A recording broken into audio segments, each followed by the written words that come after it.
Assalamualaikum. So, hari ni petang-petang ni kita nak sharekanlah sesuatu yang rasanya penting lah, iaitu penyediaan business plan ataupun pelan perniagaan kepada setiap bisnes, sama ada baru bermula ataupun dah bertahun dalam niaga. So, mungkin Tuan Saha boleh sharekan apakah kepentingan business plan yang orang duk sebut-sebut ni, penting ke? Okay. Assalamualaikum warahmatullahi wabarakatuh. Saya jawab dalam bentuk analogi lah. Kalau kita nak memulakan perjalanan ke mana-mana pun, kita nak mulakan perjalanan, nak balik kampung ke, nak balik hari raya ke, yang itu kita boleh merancang. Kita tahu pukul berapa kita nak bertolak, dengan siapa kita nak pergi, naik kereta apa, nak bawa baju berapa pasang, nak singgah mana, bajet macam mana dah ada, nak sampai pukul berapa. Kita dah boleh merancang semua tu. Tapi dalam berbisnes, jarang sekali kita temui, pengalaman saya lah, jarang sekali saya temui usahawan yang membuat perancangan secara terperinci mengenai perniagaan mereka. Kalau ada perancangan pun, itu tak kira perancangan lah, tapi pada mereka semua dalam kepala lah. Saya dah merancang macam ni, saya macam itu. Bukan perancangan sebenarnya. Perancangan yang sebetulnya dalam konteks yang kita bicara ni adalah perancangan yang bertulis, yang terperinci. Cukup dengan pelan tindakannya, cukup dengan bajetnya, strateginya dan beberapa analisa yang kita perlu buat dalam business plan. Jadi pentingnya pelan perniagaan ni adalah untuk menetapkan sasaran, ke mana arah tuju kita pergi dan bagaimana kita harus pergi dan macam mana bajet kita, segalanya lah, semuanya ada dalam tu. Okay, kenapa pentingnya bertulis tu? Bertulis ni pentingnya sebab dia macam satu affirmation, dia macam satu kepastian, ketentuan yang kita tetapkan. Bukan ketentuan, ketetapan yang kita tetapkan. Oh, aku nak buat macam ni, aku nak keluar produk macam ni, aku target customer aku macam ni. Bila aku dah buat analisa berdasarkan statistik yang aku buat, semuanya dah documented. Sebab perlunya documented, bertulis ni, sebab business plan ni adalah merupakan satu dokumen rujukan. Bukan semata-mata kita buat plan untuk nak dapatkan pinjaman. Itu business plan yang satu lagi lah. Ini adalah satu rujukan untuk kita, dalam kita bergerak, dalam kita berbisnes ni, kita merujuk balik apa yang kita perlu buat. Kalau tidak berlaku, kenapa? Sebab dalam perancangan tu kita dah set dah, ini yang kita akan capai, ini yang kita akan buat. Tapi kenapa tidak capai? Jadi kita merujuk balik kepada business plan tadi.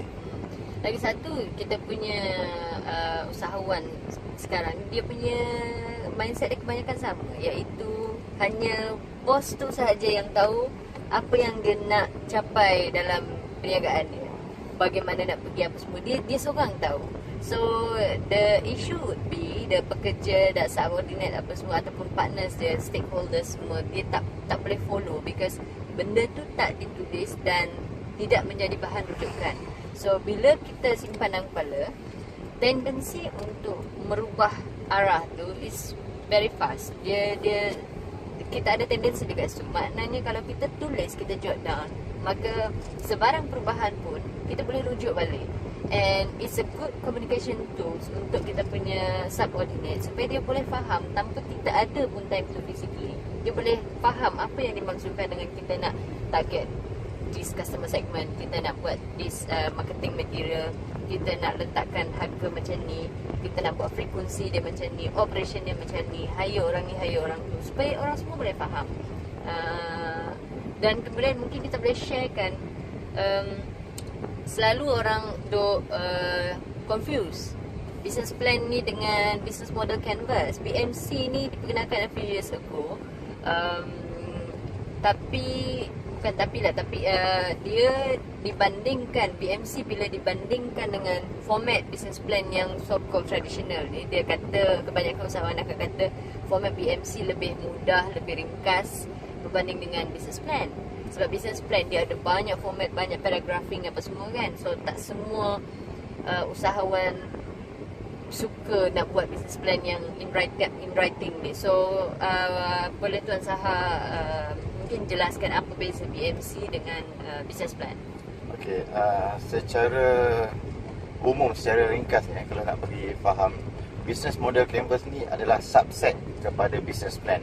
Dia adalah perkara-perkara, 9 perkara dalam business model canvas tu adalah subset kepada business plan. Di cover juga dalam business plan. Cuma yang tak adanya dalam business canvas ni adalah what's next. Soalannya adalah what's next. apa pelan tindakannya. Itu yang kurangnya business model canvas tadi. Nampak macam mudah lah sebenarnya nak buat business model canvas ni kan. Kita ambil canvas tu dan tampal-tampal dengan sticky note tu, kononnya jadilah business model. Di dalam plan perniagaan, nak buat business model tu sendiri memerlukan satu jangka masa yang agak panjang. Dan selepas kita dah setkan business model tu, kita perlu merancang arah tujunya dan pelan tindakan untuk merealisasikan apa yang kita rancang. So nak jawab soalan tu tadi, business model canvas adalah subset kepada business plan tadi. And kita juga berpendapat bahawa BMC, Business Model Canvas, BMC ni adalah satu tools yang bagus untuk brainstorming, especially pada peringkat awalnya. Tetapi untuk nak follow through the whole project tu, we still believe the comprehensive business plan must come in handy. Maknanya selepas daripada BMC level tu, dan you kena masukkan input-input tu di detail out dalam business plan. So mungkin good news is kebetulannya, bukan kebetulan, ni tak ada. So esok kita ada kelas business plan sebenarnya, penyediaan business plan, bukan nak promote. Kalau sempat lah nak pergi esok, sign up sekarang juga boleh juga. Kalau tak sempat, maybe next time. Tapi whether or not you nak attend kelas esok, business plan itu harus ada di tangan. Okay, no matter size company dia kata kalau dia berdua je husband and wife buat business, perlu ke nak buat business plan? Kalau husband and wife lah perlu buat business plan. Sebab husband and wife ni dah selalu bercakaran manja, bertekak macam mana bertekak je tak habis-habis. Kejap rancang macam ni, kejap rancang yang ni. Bukan nak salahkan husband and wife, tapi lelaki ada cara pemikirannya, perempuan ada cara pemikirannya. Jadi apa kata, bawa bincang di peringkat permulaan, pastikan kita menulis, tetapkan hala tuju kita, dan sebarang perubahan pun, kalau kita nak maneuver pun kita punya bisnes tu, mestilah merujuk balik kepada pelan asal tadi. Jadi kita tidak membazir kan. So perlulah kalau husband and wife ni. Untuk kelas esok tinggal 8 tempat saja lagi. So maknanya the point here is, sama ada bisnes anda berdua, berseorangan, berdua, bertiga ataupun besar, you need business plan. Okay, dia I suka analogi yang Tuan Sahar selalu sebutkan, selalu pasal dashboard tu. Cuba you cerita sikit. Dashboard, okay. Orang yang tak ada business plan ni seolah-olah apa? Okay, business plan ni dia macam peta. Okay, dia macam peta, kita nak ke sesuatu tempat. Sekarang masuk arena, masuk highway, tak payah pakai peta dah. So macam Waze lah, penunjuk arah kita. Kita kena ada peta ke mana kita pergi. Dekat sini kalau kita kehabisan minyak, kat mana kita nak berhenti nak isi minyak. So kita ada satu peta ke arah tuju kita. Tapi kalau kita berniaga dan kita tak ada map, kita pun tak faham lah macam mana kita berniaga. Nak ikut, nak tunggu sampai wayu turun ke, ataupun dapat idea tiba-tiba hari ni pergi betapa dulu lah. Hari ni kita ada mood dan kita bekerja, hari ni kita semangat, kita laju sikit. Tak boleh macam tu lah, sebab kita kena ikut perancangan kita daripada awal tu. Tidak bermakna perancangan tu tetap tak boleh diubah. Business plan boleh diubah. Kita panggil dia is a living document, dokumen yang hidup. Dari masa semasa kita ubah mengikut persekitaran dan mengikut keadaan situasi kita pada masa tu. Yang pasal dashboard tadi tu, Tuan Sahar selalu sebut dalam kelas, dia selalu amuse ke amaze, selalu sebut amaze. Macam mana usahawan ni boleh meniaga tanpa ada business plan. Dia seolah-olah kita drive ni, contohlah kita driving ke arah Johor Bahru, ke selatan kita driving tapi kita punya dashboard semua lampu tutup, padam. Maknanya kita don't know time tu kita punya apa dia, speedometer, speed kita tu tengah berapa, minyak kita level tak kat mana, kita punya temperature we don't know whether it is cold or cold, and then kita punya apa lagi maklumat kat dashboard kita punya temperature dah gear lah. Kalau yang auto, kita tengah masuk gear mana sekarang ni, sesuai ke tak.